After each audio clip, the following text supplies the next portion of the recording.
Au sud de la frontière américaine, les agents de la DEA se livrent à un jeu du chat et de la souris excessivement dangereux.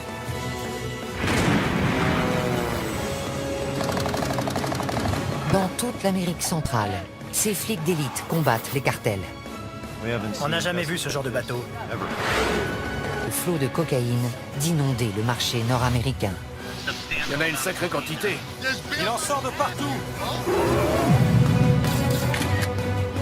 Face à eux, un ennemi ingénieux et brutal. Il a avalé 100 boulettes, l'équivalent d'1 kilo. Des milliards de dollars sont en jeu. La vache. Ça fait un paquet de blé. Allez-y, nettoyez le secteur. Bon sang. Découvrez les coulisses d'une guerre dont tout le monde a entendu parler, Le voilà. mais dont peu connaissent la réalité. Vous ne nous dites pas la vérité. C'est lui avec le bébé. Nom de Dieu. Oh, bon sang.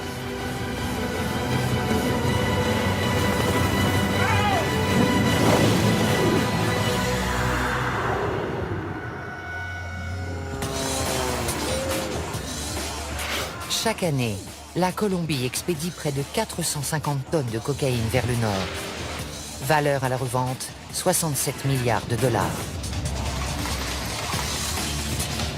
Les trafiquants font entrer la drogue par bateau, avion privé et même sous-marin. La méthode la plus employée reste la mule humaine. Les mules sont particulièrement actives dans les aéroports. Une brigade de flics d'élite locaux et 2 agents de la DEA, Liam et Jack, sont chargés de les traquer. Pour des raisons de sécurité, nous ne révélerons pas leur vrai nom. Il sort encore de la poudre blanche. Ils luttent jour et nuit contre d'habiles contrebandiers qui emploient tous les moyens pour faire pénétrer la drogue en Europe et en Amérique du Nord. Il y a de la cocaïne dans ses chaussures. Ils risquent très gros, car les cartels éliminent tous ceux qui se dressent sur leur chemin, même les agents de la DEA.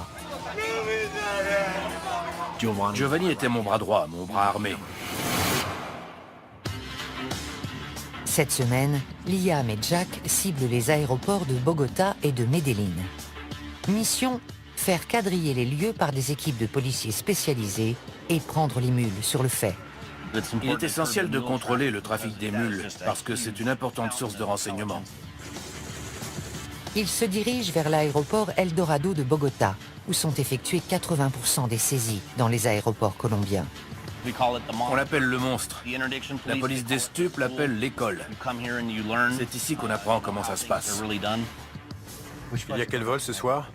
Il y en a un pour Barcelone, 2 pour Madrid, Francfort et plus tard Mexico.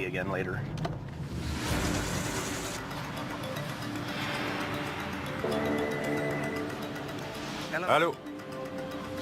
Ok, t'es où? On est en train d'arriver. Salut. Un chien a repéré un sac suspect et la police a isolé un ressortissant italien et ses bagages dans une zone sécurisée. Ils sont sûrs qu'il y a de la coke dedans, alors ils les ont mis sous clé.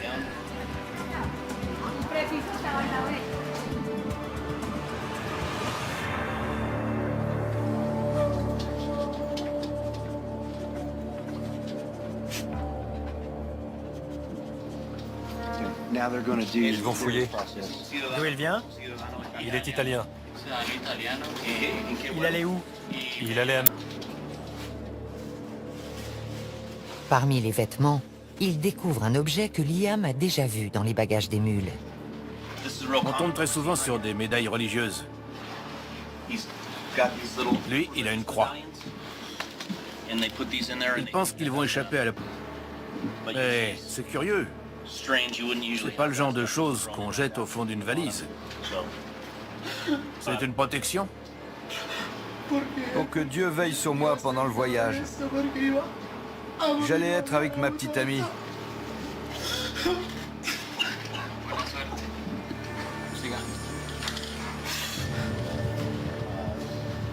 La veste n'est pas normale à la palpation. Il y a quelque chose de lourd dans la doublure.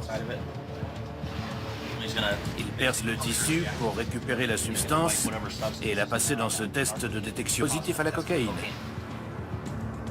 Dans ce cas, le jeune Italien sera arrêté et passera les 3 prochaines années dans une prison colombienne. Voilà. Test positif à la cocaïne. Positif.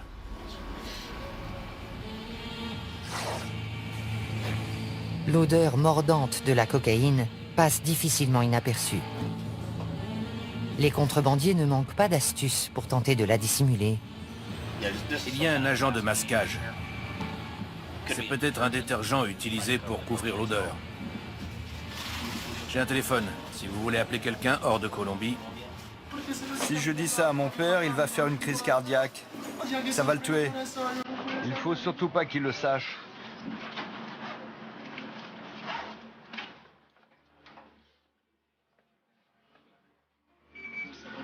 Je suis arrivé en Colombie le mois dernier avec ma petite amie. Elle est enceinte.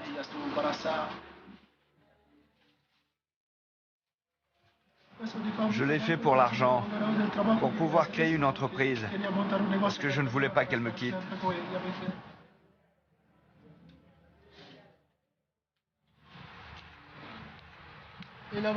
C'est elle qui avait organisé cette folie. Elle voulait qu'on passe notre vie ensemble. la tendance est aux ressortissants étrangers en Colombie. Ils se mettent avec des Colombiennes et elles les poussent à faire de la contrebande de drogue. Je ne sais pas pourquoi, mais ils acceptent. Ils plongent tête baissée. J'ai perdu la tête. On peut perdre la tête pour une femme. Moi, je l'ai perdue pour elle. Il y a une seule femme qui vaut que tu perdes la tête. C'est ta mère.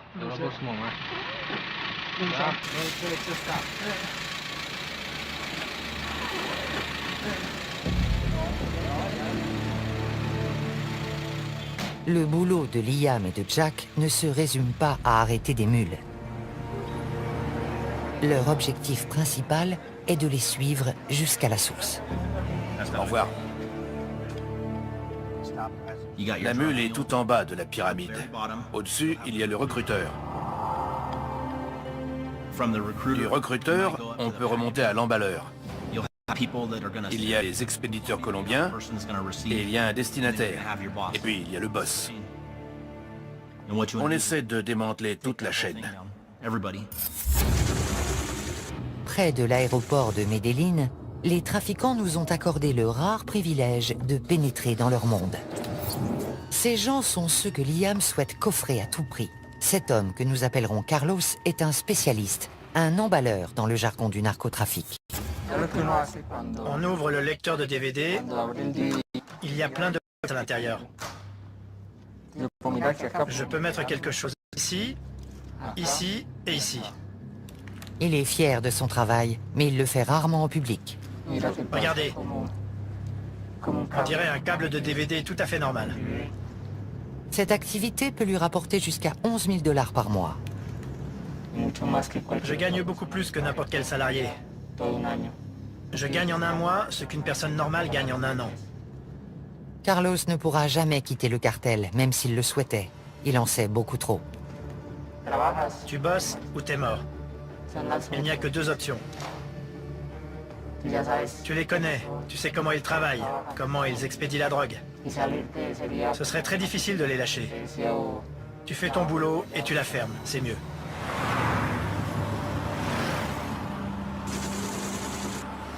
Dans une autre planque, un autre spécialiste prend des risques encore plus grands. C'est une mule que nous nommerons José. Allô? Comment tu vas? Au bout du fil, le boss de José. Il veut savoir si la coke est prête à partir.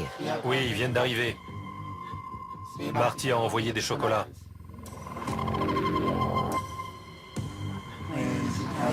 Pour pouvoir survivre, je transporte de la drogue. Je la transporte par avion, dans mon jean.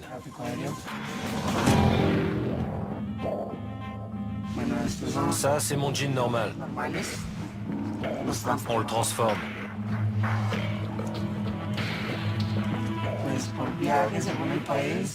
Je gagne entre 8 000 et 9 000 $ par voyage. J'ai toujours peur. Je regarde tout le temps dans mon dos.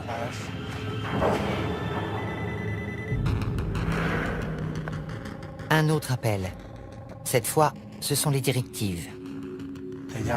Ils te veulent y aller. Et si tu es prêt mentalement, ils te font répéter ce que tu vas dire, ce que tu vas faire, pourquoi tu voyages. Tu connais ton rôle quand tu arrives à l'aéroport.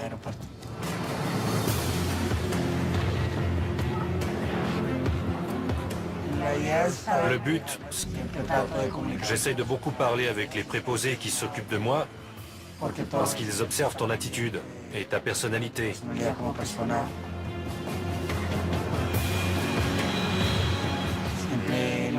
Ma mère vient m'attendre à l'aéroport. Et quand j'arrive, elle me serre dans ses bras et elle m'embrasse. Ce n'est pas facile pour elle. Ce n'est pas normal. Ma mère est une femme bien.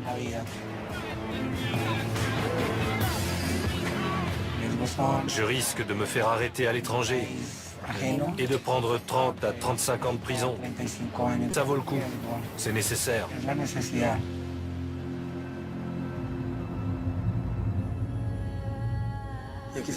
Je le fais pour ma mère, pour mon frère, pour mes études. Ce n'est pas un travail honorable, mais je suis forcé de le faire. En sortant, José nous demande de ne pas le suivre. On ignore ce qu'il est devenu.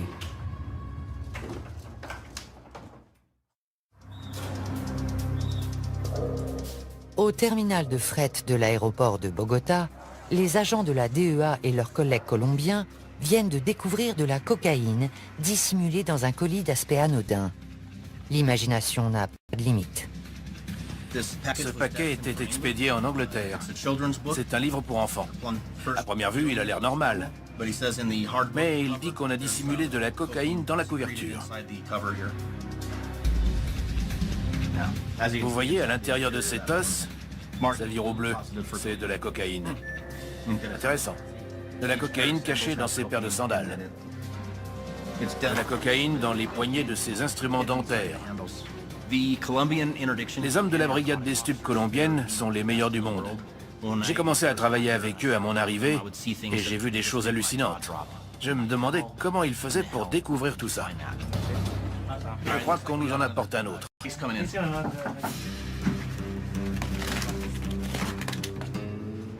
C'est un carton de déodorant à billes à destination de l'Espagne. Et les flics étaient soupçonneux. Je suis d'accord, ça n'a pas de sens. Je pense qu'il y a un petit réservoir ici contenant du vrai déodorant et un double fond dessous rempli de cocaïne liquide.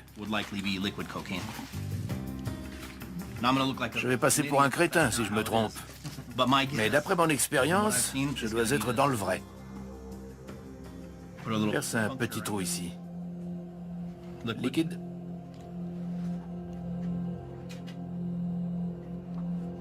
Négatif. Si ce flacon contient de la cocaïne, elle a été très habilement dissimulée. Je le presse, rien ne sort.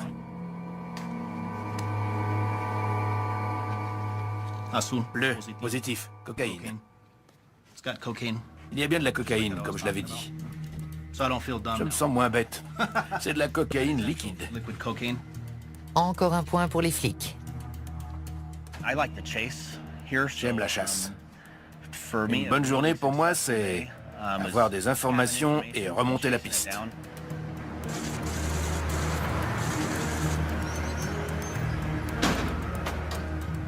Dans l'après-midi, les hommes contrôlent des manifestes d'expédition. Ils cherchent des informations qui leur permettraient de remonter la chaîne jusqu'au chef de réseau. Il y a environ 3,5 tonnes de fret. Il suffirait d'un indice pour nous aiguiller. Ça part au Costa Rica. Il y a un nom et des numéros de téléphone. Je vais tout rentrer dans la base de données. À l'étage des départs, les policiers cherchent d'autres mules voyageant sur le vol de Madrid. Plusieurs indices nous mettent sur la voie. En général, quelqu'un qui a avalé de la drogue est très pâle. Il est mal à l'aise, il transpire. Il peut même avoir une petite croûte blanche sur les lèvres. Ceux qui s'en font une ceinture restent loin des autres. Les passagers qui montrent ces signes révélateurs ou qui paraissent simplement nerveux passent dans ce scanner corporel de dernière génération. C'est un appareil à rayon X qui radiographie les organes internes pour voir si la personne a avalé des capsules d'héroïne ou de cocaïne. Un Italien traverse le portique sans problème. Mais l'aspect de ses chaussures alerte les policiers. On a interpellé un passager italien. Veuillez retirer vos chaussures, monsieur. On va pratiquer les premiers tests pour voir s'il y a de la cocaïne ou de l'héroïne dans ses chaussures. C'est positif à la cocaïne. Bleu. Bilan du vol de Madrid, une seule mule. Mais ce n'est que la première arrestation d'une soirée qui va se révéler trépidante.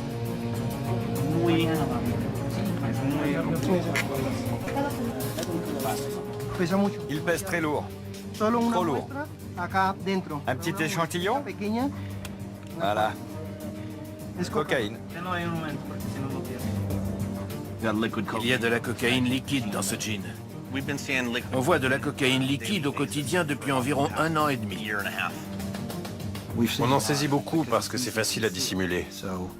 Quand une méthode marche, ils s'en servent jusqu'à ce qu'elle ne marche plus, et là ils changent. Parmi les nouvelles techniques, les vêtements imbibés de coke liquide. Il les trempe dedans, comme pour faire la couleur qui ressort est caractéristique de la cocaïne. Arrivés à destination, les vêtements subissent un traitement à l'alcool pour extraire la drogue. Ensuite, un passage au micro-ondes transforme le liquide en poudre prête à la revente.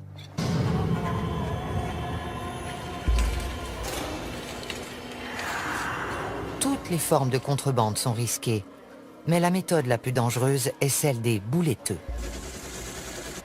Liam et le major Delgado de la police colombienne répondent à un appel. Une mule qui avait ingéré 40 boulettes a été arrêtée. Cette fois, il ne s'agit pas de cocaïne, mais d'héroïne. Si elle se répand dans l'organisme, elle tue encore plus vite que la coke. Nous sommes à l'hôpital Anguattiloa. Cette femme a été prise ce matin. Comme vous le voyez, il y a plusieurs boulettes.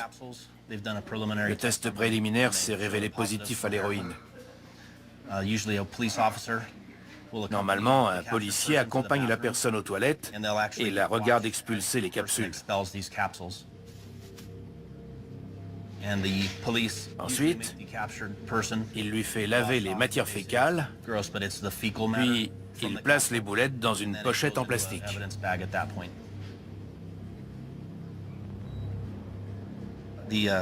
La femme dit qu'elle a avalé 40 capsules.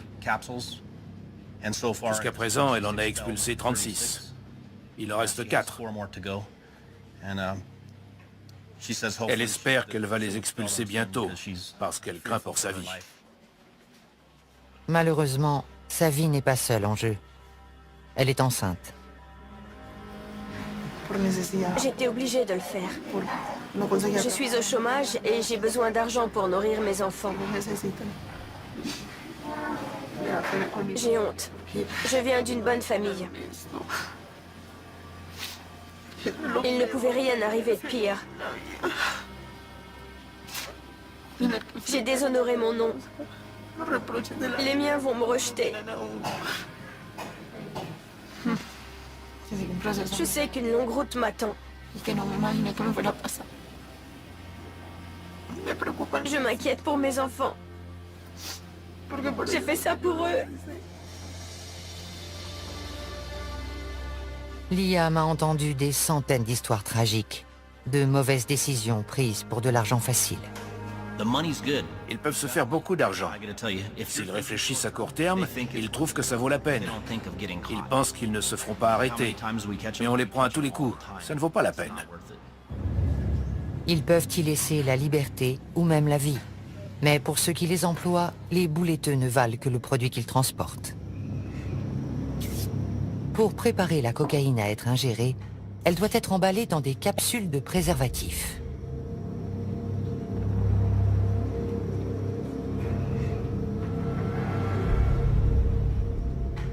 On m'apporte le produit, on me dit emballe-le et c'est tout.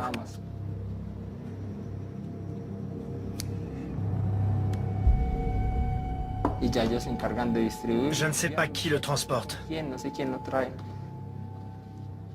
Ce qui compte, c'est d'être payé. Une fois le kilo en boulettes, on engage une mule qui les avalera pour le transport. Nous appellerons celle-ci Moreau. Moreau est bouletteux depuis 10 ans. Il connaît parfaitement les risques. Jusqu'à présent, j'ai fait beaucoup de voyages et je m'en suis sorti vivant. Mais j'ai beaucoup d'amis qui sont morts en traversant la frontière. L'huile permet aux boulettes de passer plus facilement. Mais avec une telle concentration de drogue, la moindre fuite pourrait causer un arrêt cardiaque. C'est très dangereux. On peut mourir dès la première boulette du premier voyage, parce qu'il est toujours possible que la cocaïne se répande.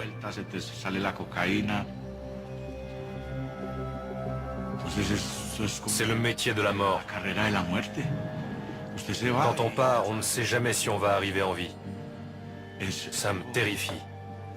Vraiment. Les horreurs du narcotrafic ne se limitent pas aux mules. On compte aussi d'innombrables victimes parmi la population et la police colombienne. Une réalité qui frappe Liam et Jack de plein fouet. Ils viennent d'apprendre qu'un de leurs plus proches collègues a été assassiné au cours d'une rencontre avec un informateur à Medellín. Il s'appelait Giovanni. J'étais très proche de lui, c'est dur.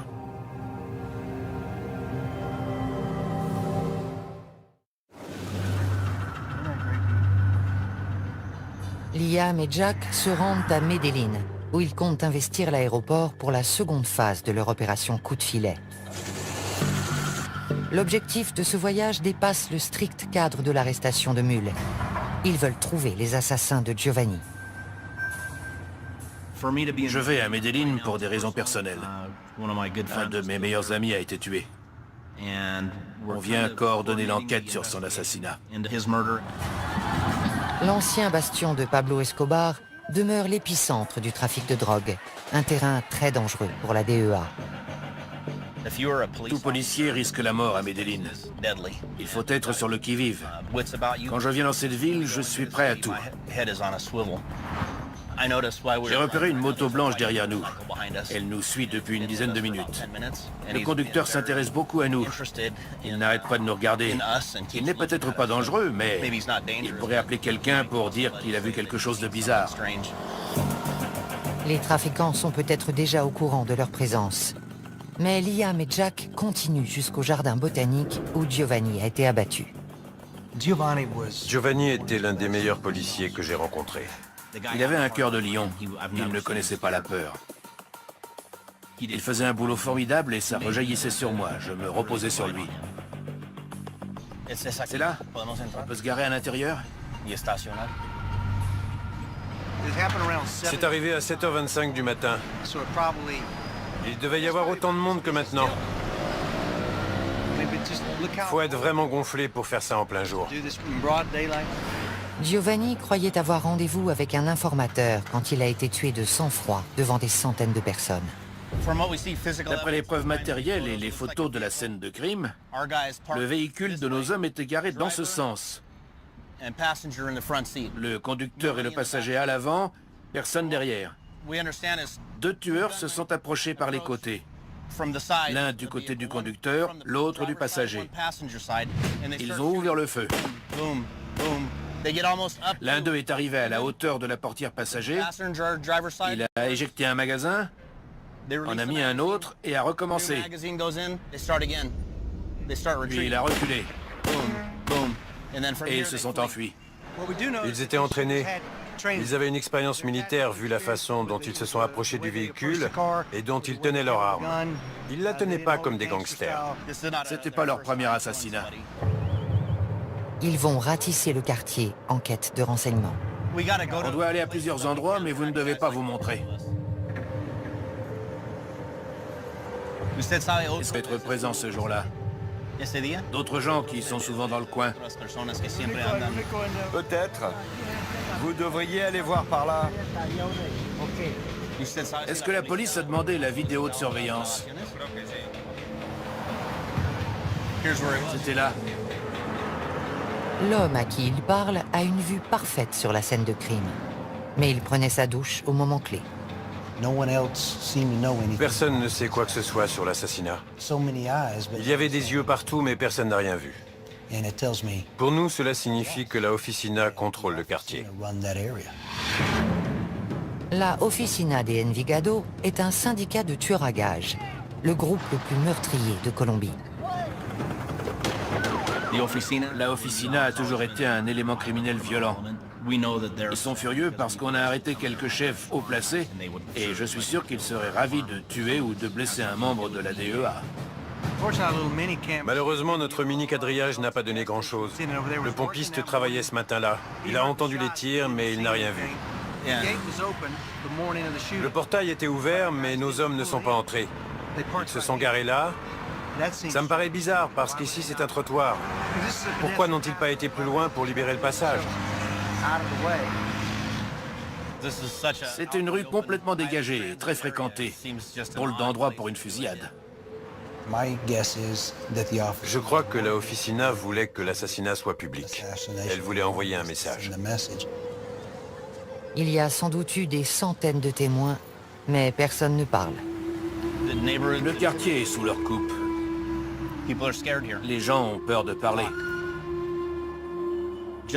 Imaginez que vous vivez à Chicago et qu'une organisation criminelle et ses commandos de tueurs sont implantés dans votre quartier. Vous n'iriez pas parler d'eux. Regardez en haut des collines. C'est un bassin de recrutement de trafiquants et d'hommes de main. Il y a aussi des tas de gens honnêtes, mais c'est là qu'ils recrutent. La Oficina croit pouvoir opérer impunément dans ce secteur. C'est très difficile pour la police quand personne ne veut coopérer avec elle contre les voyous qui infestent la ville et qui tuent des innocents et des policiers compétents qui font de leur mieux.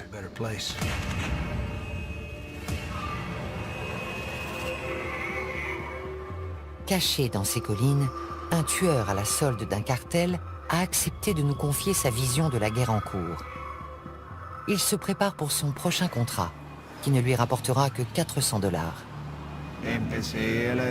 J'avais 16 ans quand j'ai commencé. J'ai grandi dans un quartier où il était courant de tomber sur un cadavre dès qu'on sortait de chez soi le matin.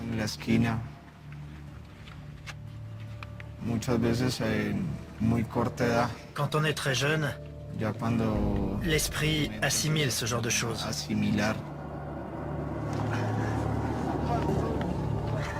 Ce n'est pas une excuse. Venir d'un quartier défavorisé n'autorise pas à tuer. Comment peuvent-ils faire ça à d'autres êtres humains? Je ne comprends pas. Quand on tue quelqu'un, on n'a ni dignité ni mort.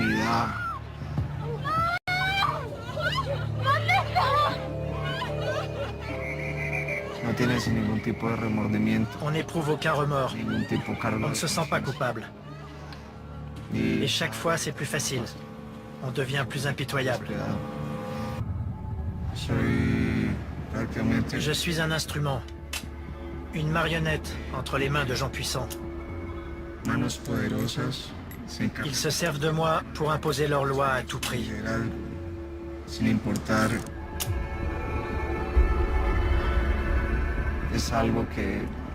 C'est quelque chose qu'on a dans le sang.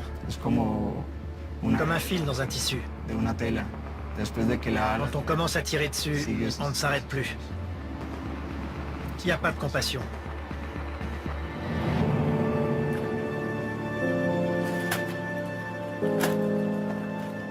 Bien qu'il traque sa victime avant de la tuer, l'assassin ignore la raison du contrat. On suppose que la personne qu'on va éliminer n'est plus utile au groupe. Ou que c'est simplement un innocent qui en sait trop.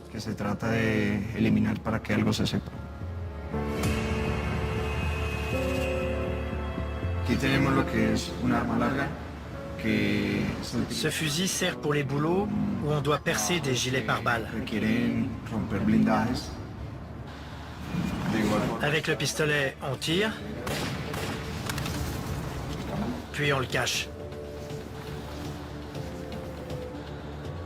se pueden trabajar también On peut enduire les balles de poison. veneno, en ese caso sería Ici, c'est du cyanure. y con sola Une simple éraflure sur la jambe entraîne la mort. o sea, nada más puedes matarla.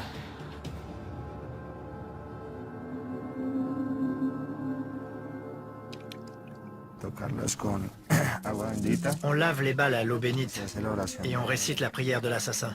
del sicario que es por la divina suerte de estas balas. Que la divine fortune guide ces balles sacrées pour qu'elles donnent la mort sans faillir. Muerte no sea Que cette mort soit sans violence. Que la victime ne souffre pas. que la persona no sufra. Amen. Des tueurs à gages qui disent des prières et qui se signent, pour moi, c'est de l'hypocrisie. Dire une prière pour aller tuer quelqu'un qui a des enfants, ça me fait penser à une brute. Seule une brute est capable de faire ça pour se rassurer. Avant de partir, le tueur dit aussi une prière pour lui-même. Para defensa de mi Pour alma, la défense de mon âme et de mon corps. si ojos traen, no me S'il y ven. a des yeux, qu'ils ne me voient pas. Traen, no me S'il y a des mains, qu'elles ne me touchent pas. Si pies traen, que mi cuerpo no Que se mon corps ne soit pas blessé. Que mon sang ne coule pas et que je ne perde pas mon âme. en el nombre del Au Padre, nom du Père éternel et de la Sainte Trinité. de la Trinidad. Amen.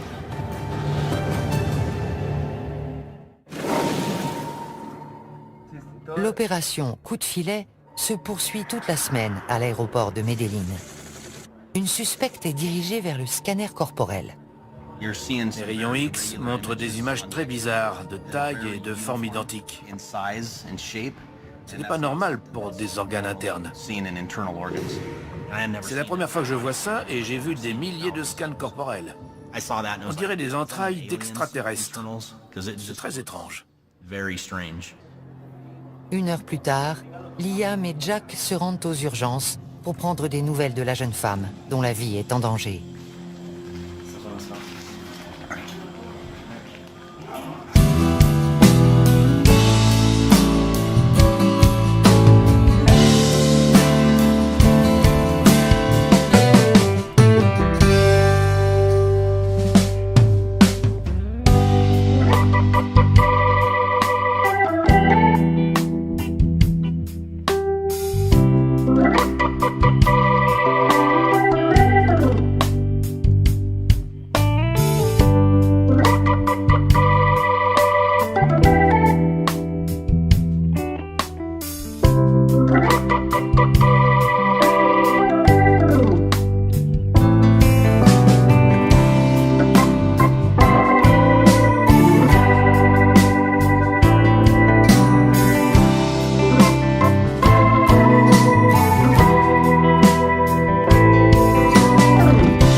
Je devrais intervenir? Sans doute.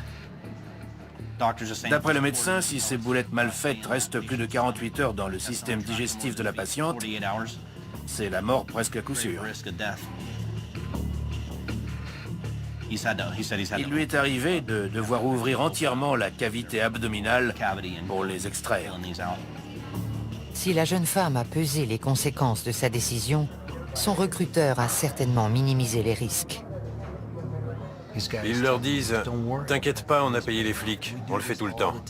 Tu vas gagner de l'argent, il n'y a aucun problème. » La mule qui croit ce mensonge commet sa première erreur. Son décès serait la première mort par overdose de l'opération Coup de filet. Non, c'est pas facile. Giovanni me disait tous les jours « Estamos en guerra », on est en guerre.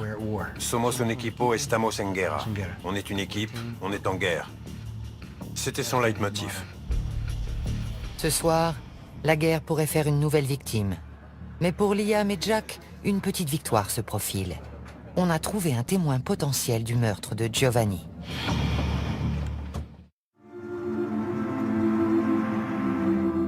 Avant d'entamer une journée chargée, les deux agents passent prendre des nouvelles de la jeune bouletteuse.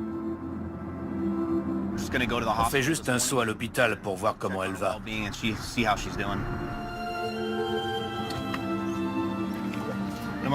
On voudrait parler à la jeune femme. Juste 5 minutes.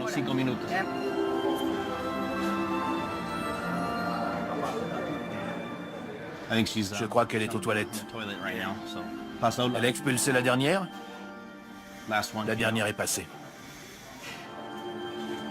Le lendemain, quand je l'ai vue, j'ai été étonné qu'elle ait passé la nuit. Les formalités de sortie vont prendre une demi-heure. Ensuite, ils l'emmèneront en comparution initiale puis en cellule. Et elle a survécu. Bonjour, comment ça va? Bien, beaucoup mieux. J'ai plus mal. Elle a eu beaucoup de chance d'expulser toutes les boulettes. Elle est complètement remise. Liam et Jack tentent d'en savoir plus sur la personne qui l'a engagée. Mais elle maintient qu'elle a agi seule. Elle dit qu'elle est seule en cause. Je ne la crois pas. Je ne crois pas qu'elle avait les fonds pour acheter de la cocaïne et prendre l'avion pour le Honduras en espérant trouver un acheteur sur place. Elle protège quelqu'un, sûrement un membre de sa famille.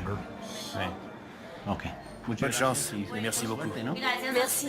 Vous avez été très gentils. Et vous avez des beaux yeux tous les deux. Le soulagement est général. La jeune femme n'a pas payé sa mauvaise décision au prix fort, mais plusieurs années de détention l'attendent. L'affaire de la prison, c'est triste. Elle sera peut-être un peu moins heureuse, mais un peu plus avisée.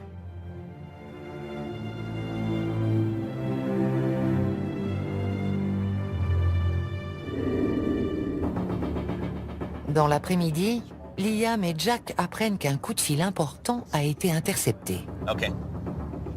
Ils pensent qu'il provient de l'un des organisateurs de l'assassinat de Giovanni. Il flippe complètement au téléphone. Il dit qu'on lui a tiré dessus. Ils se rendent à l'hôpital où l'homme est soigné. Pour Liam, on a voulu l'abattre à cause de ce qu'il sait. On va lui mettre les points sur les i. Tu sais que tu seras mort très bientôt. Si tu veux t'en sortir, on est là pour t'aider. La coopération de cet homme pourrait marquer un tournant décisif dans l'enquête. Franco, on va à l'hôpital. J'espère que cet individu va faire une déposition et identifier les gens qui ont tué Giovanni. On arrive à l'hôpital. On ne peut pas vous emmener, c'est trop important.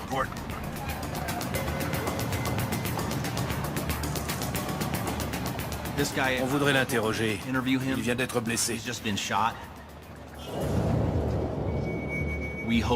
Espérons que ça lui a ouvert les yeux et qu'il nous donnera des informations sur les tireurs. S'il capture le responsable de l'assassinat de Giovanni, c'est tout un réseau de tueurs qui pourrait tomber. Ils ressortent une trentaine de minutes plus tard, plus tôt que prévu. Alors? Ça s'est pas passé comme on voulait. Le type soutenait qu'il ne savait rien. Son histoire n'était pas crédible. Il a menti tout du long.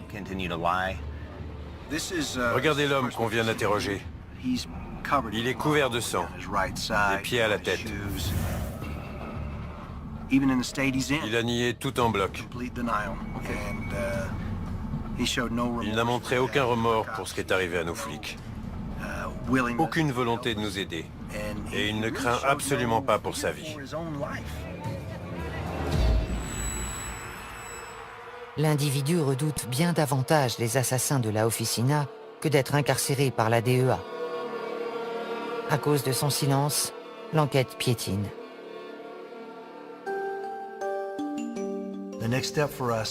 La prochaine étape consiste à demander un mandat d'arrêt pour cette personne. Qu'on le mette au moins derrière les barreaux, où on pourra le protéger. Car il est notre suspect principal, mais aussi notre témoin principal.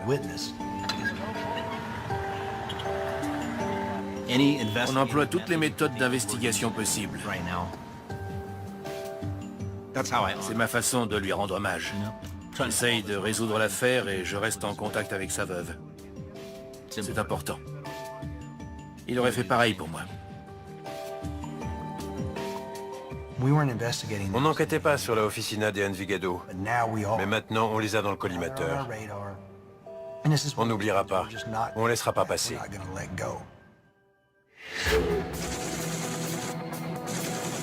L'opération Coup de filet s'achève. Ce soir, Liam et Jack donnent une conférence de presse sur une saisie d'une importance considérable. 30 kilos de cocaïne liquide.